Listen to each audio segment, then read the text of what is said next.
جس سے لفظ عشیرت بنتا ہے، کنبہ قبیلہ جس میں مل جل کر کے لوگ رہیں، عشیرات، عشیرتن،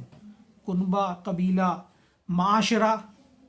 جہاں لوگ مل جل کے رہیں وہ معاشرہ، سوسائٹی، عشر سے تو بنتا ہے معاشرہ۔ ویسے قرآن جب نازل ہو رہا تھا تو اس وقت نیومرل سسٹم عرب میں نہیں تھا، یہ والا جو ابھی کا جو 1 2 3 4 کا سسٹم جو گنتی ہے، جب جو ہے حرف ابجد رہتے تھے، ابجد سسٹم تھا، یعنی الف کو 1 مانا جاتا تھا، با کو 2، جیم کو 3، دال کو 4، اس طرح یا کو 10، اس طرح سے وہ الفاظ مانے جاتے تھے۔ تو 7ویں یا 8ویں صدی میں یہ سسٹم، نمبرنگ کا سسٹم شروع ہوا نیومرلز کا۔ اس وقت جب قرآن نازل ہو رہا تھا تو اس وقت یہ نیومرلز تھے بھی نہیں، تو یہاں عشر کو 10th لینا ٹھیک نہیں ہے، 10، اور اس سے کوئی سینس بھی نہیں نکل رہا، کیونکہ روایات سے بھی یہ بات ثابت نہیں ہو پا رہی ہے۔ کافی الگ الگ اختلافات ہیں، اگر وہ یہ کہتے ہیں کہ رسول اللہ نے تشریح کی ہے اور روایتوں سے ہے، تو پھر وہ تو تشریح بھی نہیں مل رہی اس کی 10 راتوں کی، 10 لینا ہی یہاں ٹھیک نہیں ہے۔ ولیال نشر، تو ہم 10 نہیں لیتے ہیں بلکہ معاشرے سے مل جل کے رہنے سے یہ لفظ لیں گے، پھر جوڑیں گے۔ تیسرا ہے وشف، قسم ہے شفا کی، شفا کہتے ہیں ملا دینے کو، کوئی ایک کھڑا ہو اس کے ساتھ میں کوئی دوسرا کھڑا ہو جائے تو وہ شفی ہو جاتا ہے، شفا ہو جاتا ہے، ایک کے ساتھ 2 ملا دو گے جوڑا بن جائے گا۔ شفا 2 کو کہتے ہیں، وشم چیز کو، کوئی بھی ایون چیز کو شفا کہتے ہیں، یعنی جو طاق ہو اور اس میں 1 ملا دو تو عشر بھی اسی لیے بنتا ہے نا، عشر اسی لیے بھی کہتے ہیں کہ 9 تک نمبرز رہتے ہیں، اس میں 1 ملا دینے سے وہ 10 ہو جاتا ہے، اسی لیے وہ عشر 10 کے لیے آتا ہے لفظ۔ تو شفا ساتھ میں کھڑے ہونے والا، اب چونکہ ساتھ میں کھڑا ہوگا تو وہ اس کو یہ مان لیا کہ یہ ساتھ میں کھڑے ہونے والا آپ کا شفاعت والا ہے، شفیع ہے، یہ آپ کی سفارش لفظ قرآن میں نہیں آیا، لیکن سفارش اسی لیے سمجھی جاتی ہے کیونکہ وہ شفاعت کا مطلب ہی سفارش لیتے ہیں ترجمہ، کیونکہ جو ساتھ میں کھڑا ہوگا وہ آپ کا ساتھ ہی تو دے گا، جبکہ شفاعت جو ساتھ میں کھڑے ہونے والا ہے وہ ضروری نہیں ہے کہ وہ آپ کی شفاعت ہی کرے، سفارش ہی کرے، وہ آپ کا جو ہے اپوز بھی کر سکتا ہے بھلے ہی وہ ساتھ میں کھڑا ہے، تو ملا دینے کے لیے لفظ شفا آتا ہے۔ وتر لفظ وطر سنگل کے لیے آتا ہے، یعنی 1 3 9، 1 3 5 7 9 ان کے لیے وطر لفظ آتا ہے۔ اکیلا، لیکن اکیلا رہ جانا، اکیلا ہو جانا، لاس، ہیرس مطلب نقصان، اس کے لیے بھی یہ لفظ عربی میں آتا ہے، کیونکہ سینس ہی وہ دیتا ہے، کوئی چیز اکیلی کر دیا آپ نے، وہ اکیلا رہ گیا، تو وطر لفظ۔ یہ جو سسٹم ہے عربک وہ لینگویج سے ہے۔ اور واللیل اذا عسر، چوتھی قسم کھائی، اور قسم ہے رات کی جب وہ یسر مطلب چلنا پھرنا، آنے لگے یا جانے لگے، دونوں میننگ میں ہو جائے گا، آنا جانا ہو جائے اس کا، یعنی وہ پھیلنے لگے، چلنے پھرنے لگے، یسر لیل۔ اب ہم نے پہلے بتایا کہ لیل کو تاریکی سے، اندھیرے کو، گمراہی سے، ظلمات سے لے سکتے ہیں، قرآن میں اس کا پیچھے ذکر ہے۔ تو اللہ تعالیٰ نے 4 قسمیں کھائی، یہاں پر 4 شہادت کے طور پہ 4 چیزیں پیش کریں، 5 چیزیں۔ والفجر، قسم ہے فجر کی، ولیال نشر، یعنی پھوٹ ڈالنے، پہلے شہادت کے طور پہ وہ ڈیویژن پیش ہے، وہ پھوٹ ڈالنا جو حق سے جو ہے برائی کی طرف ڈیویژن ہو جائے اس کا، چونکہ آپ برائی سے حق کی طرف بھی ڈیویژن کر سکتے ہیں کہ برائی سے حق کی طرف پلٹ آنا یا حق سے برائی کی طرف پھوٹ نکلنا، دونوں میننگ لے سکتے ہیں، لیکن حق سے برائی کی طرف، حق سے ناحق کی طرف جانے کا سینس اس لیے بیٹھ رہا ہے کیونکہ آگے فرما رہا ہے ولیال نشر، اور وہ تاریکی، وہ لیل جس میں اس کا میل جول ہو جائے، یعنی پہلے فجر، پھوٹ ڈالنا، پھوٹ پڑنا، کسی چیز سے الگ ہو جانا، ڈیویژن ہو جانا، پھر برائی میں اس کا مل جانا،